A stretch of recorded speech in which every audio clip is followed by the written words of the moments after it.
دنیا میں سوری جواب دہی کے ساتھ رہیں، ظلم نہ کریں، انصاف کریں، کسی کی حق تلفی نہ کریں، وہاں آسانی ہوگی۔ آپ کے میرے ہر کال اور عمل کی ریکارڈنگ کا پورا انتظام ہے اس دنیا میں۔ جتنا زیادہ کرامن کاتبین کو اپنے قریب محسوس کریں گے، اتنا زیادہ آپ محسوس کریں گے کہ ہم اپنے قابو میں ہیں۔ تو تصور کی نگاہ سے سوچیں کیا پر میں کہاں ہے، تو پھر آپ کو زیادہ سمجھ آئے گا۔ تو سوچنے کے لیے قوت تخیل اسی لیے دی گئی کہ ہم مستقبل کا سوچیں۔ جانوروں میں سوچنے کی کیفیت نہیں ہے، تو آج سے اس بارے کو پڑھنے کے بعد آپ نے ذرا سا سوچنا ہے۔ کبھی کہیں زلزلے کے جھٹکے آئے ہیں تو اس کو سوچئے۔ اور یہ جو سمندروں کے ابلنے کی بات ہے، دودھ کبھی ابلے تو اس وقت جو ہاتھ پاؤں پڑ جاتے اس کو ذہن میں لے آئیے۔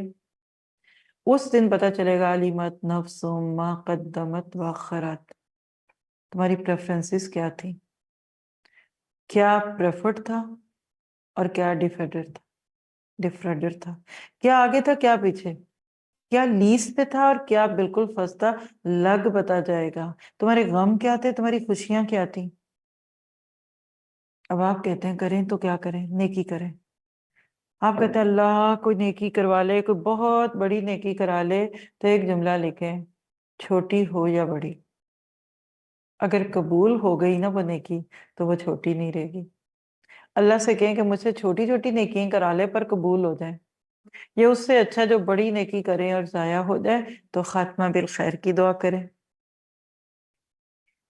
اور یہ جو آیت 6 ہے، یا ایھا الانسان ما غرک بربک الکریم، اے انسان تجھے میرے بارے میں کس نے دھوکے میں ڈال دیا، تو میرے سے اتنا بدگمان کیوں ہے، تو میرے سے اتنا اکھڑا اکھڑا کیوں رہتا ہے، تو میرے بارے میں اتنا بے قدرہ کیوں ہے۔ وما قدر اللہ حق قدری، تو یاد رکھیے اللہ کی قدر نہیں ہو سکتی جب تک کہ اللہ کے کلام کی قدر نہ ہو۔ اگر اللہ کی قدر نہیں ہے نا، کلام کی قدر نہیں ہے، مان لیجئے اللہ کی قدر نہیں، ہماری نظر میں جو بندہ اہم نہیں ہوتا ہم اس کی بات نہیں سنتے، اس کا فون نہیں اٹھاتے، اس کو منہ نہیں لگاتے اپنی زبان میں۔ اور جس کی قدر ہوتی ہے گھوم پھر کے ڈھونڈ ڈھانڈ کے جاتے ہیں، سلام کرنے آئے تھے، یہ تحفہ لائے، ہمارا تحفہ رکھ لیجئے۔ کیا ہماری اپنی پوری زندگی اس وقت اللہ کے گرد گھومتی ہوئی دکھتی ہے؟ اب میں ایک جملہ ایسا بولنے والی ہوں کہ جس کو سننے کے بعد آپ ایک دفعہ ضرور کام پائیں گے۔ آج ہمارے جسم ہمارے مندر بن چکے ہیں، ہمارے اندر کئی بت ہیں، انہیں جھاڑتے پوچھتے رہتے ہیں کتنے بت ہیں آپ کے میرے اندر۔ انا کا بت، نفس کا بت، یہ چمڑی یہ کھال کیسے چمکے، اس کو کیا کروں، کیسے ڈرمٹولوجسٹ کے پیچھے، کیسے پارلرز میں کیسے پہنچ رہے ہیں اپنے رنگ روپ کے غلام۔ کیا یہ بت نہیں ہے؟ اور آج جو obsession ہو گیا نا خوبصورتی کا، پہلے تو بچیوں کو ہوتا تھا، ماؤں کو اس سے بھی زیادہ ہے۔ وہ ماؤں کو بھی دیکھتی ہیں کہ یہ بھی آدھے سے زیادہ دن جو ہے یہ پارلر میں بیٹھ کے آتی ہیں۔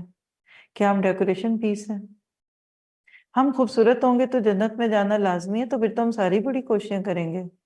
اور پھر جب اس میں آپ نے حلال حرام کا فرق ہی مٹا دیا، آپ کہتے کہ شیطان نے جو دھوکہ دیا تھا اور کہا تھا کہ میں تمہاری شکل کو بدلوں گا، خلق اللہ کو بدلوں گا، آج عورتیں اپنے فگر بدلوا رہی ہیں، ناک بدل رہی ہیں۔ جیپنیز ناک کا رواج ہے، یہ چمڑی کٹوا کے تو یہاں سے گھسواتی ہیں۔ پنجابی میں کہتے تھے پھینا، چھوٹا ناک ہوتا تھا نا بچے کا، کہتے پھینا بھی کیا ہے، اچھا نہیں لگے گا، پیارا نہیں لگے، کوکا کہاں پہنے گی لڑکی، ناک ہی چھوٹا ہے۔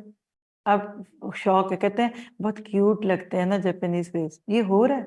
باڈی کے اندر سلیکون کے بیگز رکھواتی ہیں عورتیں اپنا فگر بنوانے کے لیے، اور اسی سے کینسر ہو رہا ہے۔ کیا ہو گیا؟ بی ریلیکسڈ، اطمینان، سکون۔ آپ دیکھیے گا کہ جو اللہ نے دیا ہے، وہی جملہ شروع میں پیچھے بول دیا، میں نے 2 چیزوں پہ راضی رہیں، اس کی شریعت پہ کریے، خوبصورت بنے، حدوں میں، جائز اور ناجائز کا فرق رکھیں۔ 4-6 بال جہاں کے آپ اتار لیں گے، آپ اللہ کو حجت دے رہے ہیں کہ آپ میرے اوپر لعنت ڈال دیں۔ آپ نے میرے ہاتھ سے دیکھ ہی لیا اشارہ، ہم رہ ہی نہیں سکتے اتنے ہی بال کیے بغیر، کیونکہ ہم خوبصورت بننا چاہتے ہیں۔ اور بے چینی ہے یہ، ابھی کل تک تو کیا تھا، کل پھر ایک بال نظر آ گیا، پھر جہاد کی طرح کر رہے ہیں اس کو نکالنے کی کوششوں میں، بھاگ رہے ہیں ادھر ادھر۔ ایک ایک بال ہمیں اپنا چبھتا، اپنا گناہ کیوں نہیں چبھتا، اپنی غیبتیں کیوں نہیں دکھتی، وہ بو کیوں نہیں آتی جو جھوٹ سے آتی ہے۔ تو یاد رکھیے کہ اگر آپ موت چاہتے ہیں اطمینان کی ہو، برزخ میں بھی آپ مطمئن ہو، حشر میں بھی مطمئن ہو، تو دنیا پہ رضیت باللہ ربا کتنے کو حسین لگیں گے آپ. وجوہ یومئذ نادرہ کی باتیں کریں، پھر خوبصورتیاں آئیں گی. قیامت کے دن انسان کو جو چیز سب سے زیادہ تکلیف اور خوف دلا رہی ہوگی وہ اس کا اپنا عمل ہوگا. فیتھ ان ایکشن، اپنے پچھلے گناہوں پر معافی مانگتے ہوئے آئندہ آنے والی زندگی میں نافرمانیوں سے بچنے کا پکا ارادہ کرنا ہے. کل شرمندگی سے بچنے کے لیے اپنی اچھی اور بری عادتوں کو آج جانچ لینا ہے. آج اپنی زندگی کا فائدہ اٹھاتے ہوئے اپنی غلطیوں کی اصلاح کر لیں، اپنے گناہوں پہ معافی مانگ لیں. کل کے رونے سے اللہ آپ کو مجھے بچا لے گا انشاءاللہ.